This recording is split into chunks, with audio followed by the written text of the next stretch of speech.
Hello and welcome dear students. आज हम the sneeze chapter जो कि आपकी class 8th new learning to communicate का चैप्टर है, जिसको लिखा था एंटोन चेखोव ने। इस चैप्टर को हम ऑलरेडी पढ़ चुके हैं। अगर आपने इस चैप्टर को अभी तक नहीं देखा है तो मैं उसकी वीडियो की लिंक डिस्क्रिप्शन बॉक्स में और कमेंट बॉक्स में डाल दूंगी, जिससे आप उसे देख लें। पर आज हम क्वेश्चन आंसर्स की बात करने वाले हैं। ये है हमारा क्वेश्चन आंसर सेशन। शुरू करते हैं। Question 1. Naturally, Chervyakov did not feel embarrassed at what he had done. What had Chervyakov done? तो Chervyakov को बिल्कुल भी शर्म नहीं आई उसने जो कुछ भी किया था। तो हमें ये बताना है ए पार्ट में कि Chervyakov ने ऐसा क्या किया था। तो Chervyakov वाले जो चैप्टर है द स्नीज, जिसे हम पढ़ चुके हैं, उसी अकॉर्डिंग हमें यहाँ पर आंसर करना है। तो चलिए देख लेते हैं क्या होगा इसका आंसर। आंसर है Chervyakov had sneezed on the bald area of the head of General Brazilov। तो ये स्पेलिंग गलत हो गई है, BALD कर लीजिएगा उसको। सभी लोग इसको करेक्ट लिखेंगे BALD। बाल का मतलब होता है जो एक गंजा सर होता है, तो ब्राज़िलॉफ जनरल के गंजे सर के ऊपर उसने छींक दिया था और यही उसकी गलती थी। लेकिन उसे पहले ऑकवर्ड फील नहीं हुआ क्योंकि ये नेचुरल बात है। देखते हैं इसका B part. Why didn't he feel embarrassed at what he had done. तो उसको शर्म क्यों नहीं आई, उसने छींका तो उसको शर्म क्यों नहीं आई, उसे एम्बैरेस फील क्यों नहीं हुआ था। तो हमें इस क्वेश्चन का आंसर करना है कि बाद में तो उसे इतना अफसोस हो रहा था, लेकिन पहले स्टार्टिंग में why didn't he feel embarrassed at what he had done. तो उसे क्यों एम्बैरेस्ड यानी कि शर्मनाक महसूस नहीं हुआ जो भी उसने किया था। तो इसका आंसर हम देख लेते हैं। He didn't feel embarrassed at what he had done because sneezing is not a prohibited action to anyone anywhere। तो कि उन्हें शर्म इसलिए नहीं आई क्योंकि उन्होंने जो कुछ भी किया था वो ज़्यादा कुछ गलत नहीं था। उन्होंने सिर्फ स्नीजिंग की थी यानी सिर्फ छींका था। And it is not a prohibited action. Prohibited का मतलब होता है रोक लगा देना। तो ये कोई ऐसा एक्शन नहीं है जिस पर रोक लगाया गया है। दुनिया में कहीं भी कोई भी छींक सकता है, क्योंकि छींकना कोई गुनाह तो है नहीं। ओके, आगे लिखा हुआ है and it is a common thing for every person living in the world. तो ये बहुत आम बात है, हम भी अक्सर छींक देते हैं। तो क्योंकि ये बहुत कॉमन सी चीज़ है इस दुनिया में रहने वाले हर इंसान के लिए। हालांकि आजकल कोरोना फैला हुआ है तो छींकने वालों से डर लगता है, वो एक अलग बात है। लेकिन वैसे छींकना कोई पाप नहीं है, वो तो नेचुरल सॉर्ट ऑफ थिंग है। इसीलिए उसको एम्बैरेस फील नहीं हुआ क्योंकि वो नॉर्मल बात थी, राइट। आगे बढ़ते हैं, नेक्स्ट क्वेश्चन की तरफ मूव करते हैं। अगला क्वेश्चन है I sneezed on him thought Chervyakov he is not my chief but still it is awkward I must apologise. तो Chervyakov सोच रहा है कि मैंने उनके ऊपर छींका है, वो मेरे चीफ नहीं है, वो मेरे हेड नहीं है, लेकिन ये फिर भी बेकार बात है। तो मुझे अपोलोजाइज़ का मतलब होता है सॉरी, मुझे अपोलोजाइज़ करना चाहिए, सॉरी बोलना चाहिए। इसका ए पार्ट का क्वेश्चन हमसे पूछा गया है हु हैड Chervyakov स्नीज्ड ऑन। तो Chervyakov किसके ऊपर छींका था। तो इसका आंसर देख लेते हैं क्या होगा। Chervyakov had sneezed on general Brazilov। तो वो जो जनरल थे जिनका डिस्क्रिप्शन मैंने पूरे चैप्टर में बहुत अच्छे से किया हुआ है, तो उनके ऊपर Chervyakov छींक दिया था। नॉर्मली वो ओपेरा का शो देखने गया था और बैठे बैठे उसे अचानक से छींक आई, उसका फेस अजीब सा बना और उसने छींक दिया। और छींकते वक्त उसने ध्यान नहीं दिया कि आगे जनरल बैठे हुए हैं Brazilov, और उन्हीं के ऊपर उन्होंने छींक दिया था। ठीक है, Chervyakov ने। नेक्स्ट मूव करते हैं। नेक्स्ट क्वेश्चन है if a person had been his own chief would Chervyakov have felt less awkward why. तो पूछा जा रहा है कि अगर यहाँ पर हमसे ये पूछा जा रहा है कि अगर जिसके ऊपर छींका था वो Chervyakov के अपने खुद के हेड होते, है ना। जैसे Brazilov उनके खुद के हेड नहीं थे, कोई और थे। अगर वो अपने खुद के हेड के ऊपर छींका होता तो क्या उसे बेकार फील होता, और क्यों नहीं, है ना। जो भी रीज़न है हमें देना है। आंसर देख लेते हैं। Yes, Chervyakov would have felt less awkward. अगर वो अपने चीफ के ऊपर छींका होता ना तो उसे कम बुरा लगता। As his own chief had कर लीजिएगा HAD, had known him better, क्योंकि उसके अपने चीफ उसको ज़्यादा अच्छे से समझते हैं। देखो, हमारा कोई अपना होगा, हमारा कोई जान पहचान वाला होगा तो वो हमें जज नहीं करेगा, वो हमें जानता होगा कि ये अच्छे इंसान है। लेकिन अगर कोई अनजान इंसान के साथ कुछ ऐसा हो जाए तो वो थोड़ा सा आपको जज करेगा, बेकार आपके बारे में सोच सकता है। नेक्स्ट क्वेश्चन है, do you think he needed to apologise at all? आपको क्या लगता है उसको माफ़ी मांगने की ज़रूरत थी? वाई डू यू थिंक सो? आपको ऐसा क्यों लगता है? तो उनको चर्वियाकॉफ बार बार जाके माफ़ी मांग रहा था जनरल से। आपको क्या लगता है कि चर्वियाकॉफ को माफ़ी मांगनी चाहिए थी, उसको ज़रूरत थी माफ़ी मांगने की या नहीं थी? जो भी हमें लगता है, हमें अपने पॉइंट ऑफ व्यू को यहाँ पर एक्सप्रेस करना है। ठीक है, तो चलते हैं, हम लोग देख लेते हैं क्या हो सकता है इस क्वेश्चन का आंसर। तो इसका आंसर है yes, he needed to apologise. हाँ, उसे ज़रूरत थी कि वो माफ़ी मांगे due to manners in civil society. Civil society का मतलब एक होता है ना, एक हमारा सभ्य समाज है। इस समाज में अगर हम छीकें तो हम थोड़ा सा अपने मुंह पे हाथ रख लें, या फिर हम छीकें तो सॉरी बोलते हैं, कहते हैं ना सॉरी बोलते हैं, सामने वाला हमें गॉड ब्लेस यू बोलता है। तो ये कुछ नियम कानून है जिसे हमें मानना चाहिए, वो हमारी अच्छी परवरिश को शो करता है। ठीक है, आगे बढ़ते हैं। थर्ड क्वेश्चन है, I must explain that I didn't mean it, that sneezing is a law of nature or else he might think I was spitting. तो वो अपने आप में सोच रहा है कि मुझे एक्सप्लेन करना चाहिए कि मैं छीका था, मगर छीकना लॉ ऑफ नेचर है, कहीं उनको ये ना लगे कि मैं उनके ऊपर थूक रहा था। For Chervyakov was spitting also a law of nature, why और वाई नॉट? तो चर्वियाकॉफ को पॉइंट ऑफ व्यू में बताना है कि क्या थूकना भी लॉ ऑफ नेचर है, और है तो क्यों, और नहीं है तो क्यों? तो वो रीज़न हमको देना है। तो हम कहेंगे no, spitting was not the law of nature. देखो, थूकना कोई लॉ ऑफ नेचर नहीं है, स्पिट करना is not a law of nature, but while sneezing person generally spatter. पर जब इंसान छींकता है तो कुछ मुंह से कुछ छींटे बाहर निकलती हैं। So did the Chervyakov. तो चर्वियाकॉफ के साथ भी यही हुआ। And he thought that general Brizzhalov might think that he spitted on him. और उसे इस बात का डर था कि ये बात तो नॉर्मल है, लेकिन ऐसा ना लगे कहीं जनरल को कि मैं उनके ऊपर थूकने की, स्पिट करने की कोशिश कर रहा था। ठीक है, तो बेसिकली अगर देखा जाए तो स्पिटिंग तो लॉ ऑफ नेचर नहीं है।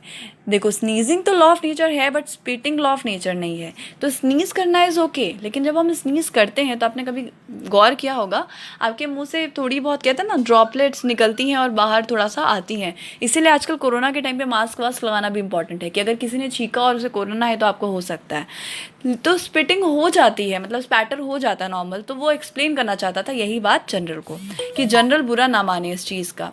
ठीक है, which of the two did he think more offensive, sneezing और स्पिटिंग? तो क्या लगता है कि छींकना ज़्यादा गुनहगार वाला काम है, ज़्यादा बुरा काम है कि थूकना?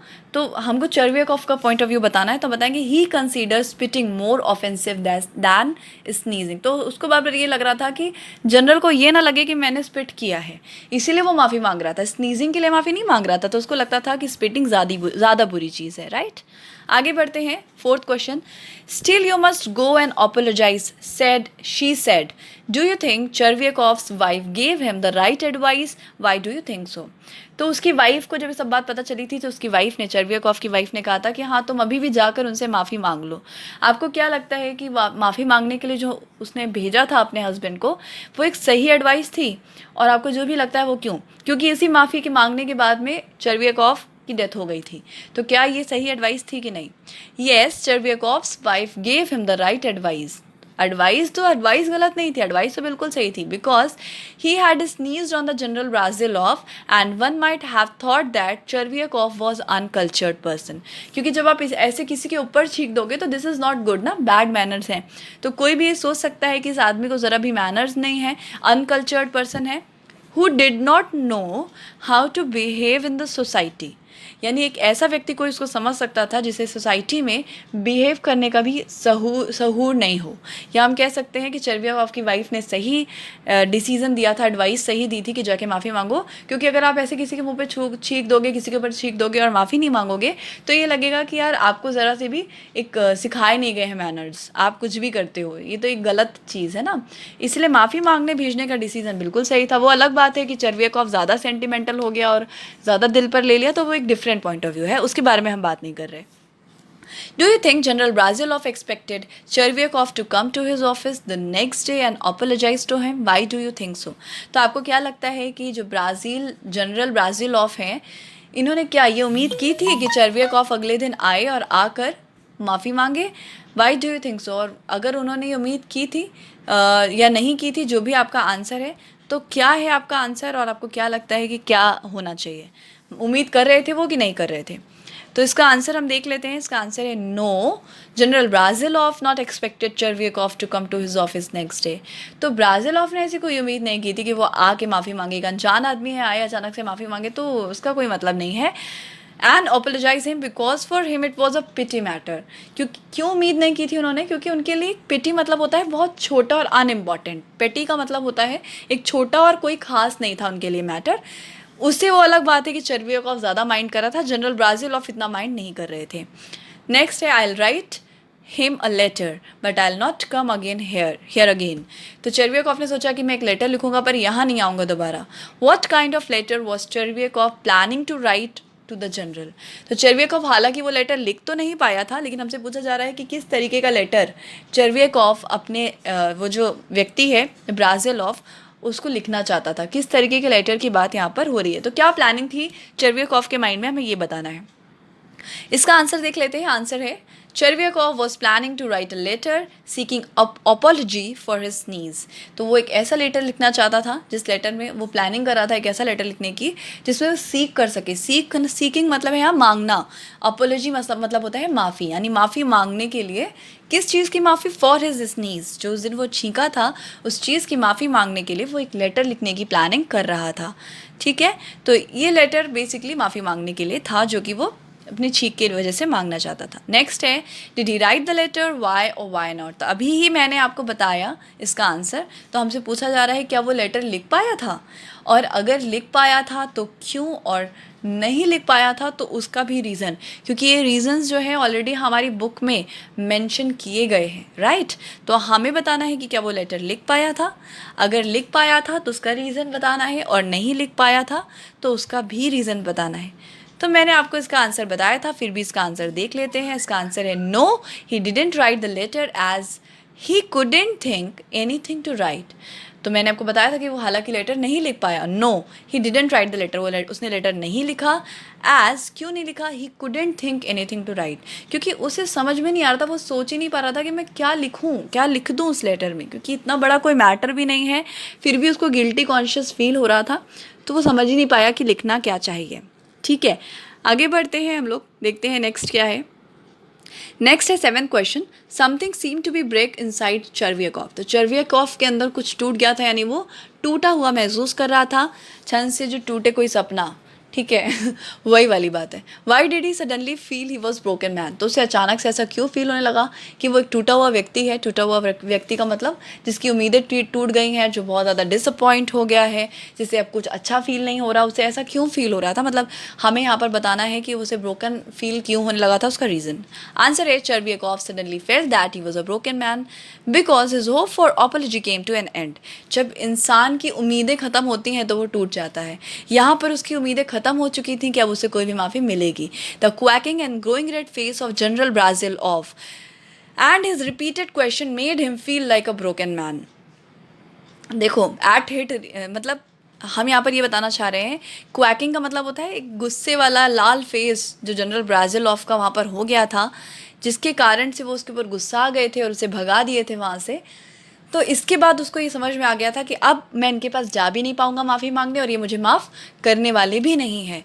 तो उसकी जो होप थी माफ़ी मिलने की वो अब ख़त्म हो चुकी थी, और अब यहाँ पर उसे ऐसा फील हो गया था कि मैं बार बार जो क्वेश्चन कर रहा हूँ इसकी वजह से जनरल नाराज़ हैं और अब वो मुझे कभी माफ़ नहीं करेंगे, वो मुझसे और गुस्सा हो गए हैं। ये सोचकर वो इतना ज़्यादा टूट गया था कि उसे अंदर से ऐसा महसूस हो रहा था कि अब होप ही ख़त्म हो चुकी है। राइट, नेक्स्ट बी पार्ट है what did this result in. तो इस चीज़ का रिजल्ट क्या निकला? कोई व्यक्ति टूट जाता है तो उसका रिजल्ट क्या निकलता है? तो मैं आपको कभी एक बहुत प्यारी स्टोरी सुनाऊंगी, तो एक बहुत पास्ट हिस्ट्री ट्रू स्टोरी है, तब आपको बहुत अच्छा फील होगा, मतलब समझ में आएगी कि क्या कंडीशंस होती हैं। यहाँ पर it results the death of the Chervyakov. तो रिजल्ट क्या आया कि इतना टूट गया वो अंदर से कि उसकी डेथ हो गई, इतना ओवर ज़्यादा अंदर से ख़राब महसूस करने लगा। ठीक है, thanks for watching. I hope कि आपको क्वेश्चन आंसर्स अच्छे से समझ में आ गए होंगे और कोई भी इशू नहीं होगा। मैंने पूरी कोशिश की है कि आपको हर एक चीज़ को और हर एक पॉइंट को अच्छे से एक्सप्लेन करूं। वीडियो अच्छा लगा तो इसे लाइक, शेयर और सब्सक्राइब करिए, और अपने channel we assist you Kapoor से जुड़े रहिए। ये हमारा और आपका चैनल है। आपका प्यार और सपोर्ट मुझे और मेहनत करने के लिए मोटिवेट करता है। Thank you.